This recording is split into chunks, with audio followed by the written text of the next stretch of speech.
चाहता हूँ कोई भी धर्म का हमारे पास आया हो, चाहे मेरे पास आया हो, मेरे पिताजी के पास आया हो, मैं जितना मांगे हैं उससे ज्यादा बढ़कर चंदा दिया हूँ, पूजा के लिए दिया हूँ। हिंदू धर्म वाले जो पूजा करते हैं उसमें भी व्यवस्था किया हूँ, मेरे पिताजी भी करते हैं, कभी भी हम भेदभाव नहीं करते।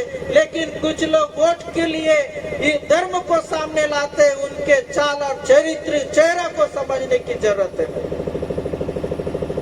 हम कभी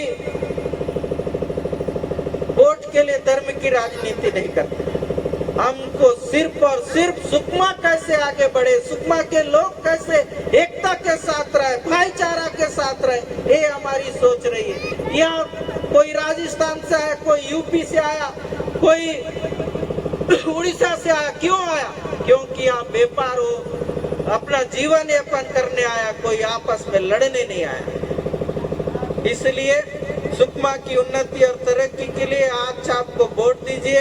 हमारे भाई सुनील यादव को पार्षद बनाइए, अध्यक्ष कन्या दुग्गे को बनाइए, और हमने जो बातें आपके सामने रखी है उन बातों पर अमल करने का काम करेंगे।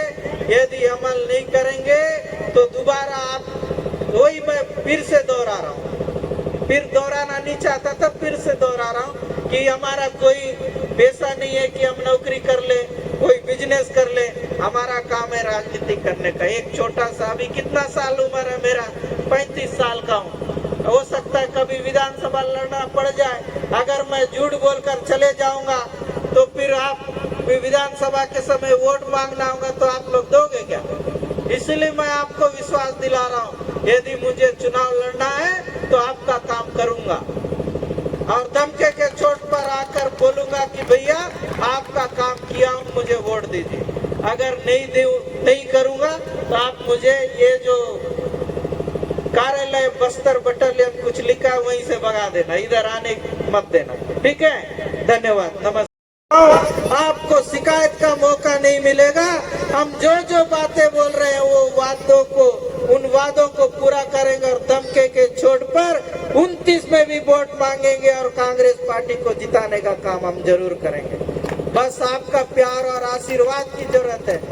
अभी बहुत सारे लोगों ने कहा होगा, आपने देखा होगा, ये जो भाजपा के लोग हैं चर्च में जा रहे हैं, वोट मांग रहे हैं। वोट तो हम चर्च में भी मांगते हैं, मंदिर में भी मांगते हैं, मस्जिद में भी मांगते हैं। हम कांग्रेस वाले लोग हैं, हम धर्मनिरपेक्ष को मानते हैं। ये भाजपा वाले लोग बोलते हैं, कुछ दिन पहले एक गमछा लगाकर गया था कोंडा गांव में चर्च में, तो वही एक व्यक्ति है जो आज भारतीय जनता पार्टी का प्रत्याशी बना है, वो लिखता है देखो हिंदू बनकर चर्च में गया तो ये हिंदुओं के लिए कलंक है। और वही व्यक्ति आज जब चुनाव लड़ रहा है, चर्च में जा रहा है, सबसे बोल रहा है अरे वोट दीजिए, प्रार्थना कर दीजिए। और जब देखा पूरा व्हाट्सएप में वायरल हो गया, वायरल होने के बाद समझ में आ गया था हिंदू लोग तो हमारा खिलाफ हो जाएगा, धनाधन वो ग्रुप से डिलीट कर रहे। हम तो डिलीट नहीं करते, मस्जिद में भी जाते हैं, हम ईसाइयों के गिरजाघर में भी जाते हैं, मंदिर में भी जाते हैं, हम बढ़िया फेसबुक में डालते हैं। डिलीट क्यों करेंगे भाई? हमको किसी के डर नहीं है, क्योंकि सर्वधर्म की बात यदि कोई करता है तो कांग्रेस पार्टी करता है। सर्वधर्म से ही पूरा हमारा सुकमा का उन्नति हो सकता है, किसी एक धर्म से उन्नति नहीं हो सकता, ये हम मानते हैं।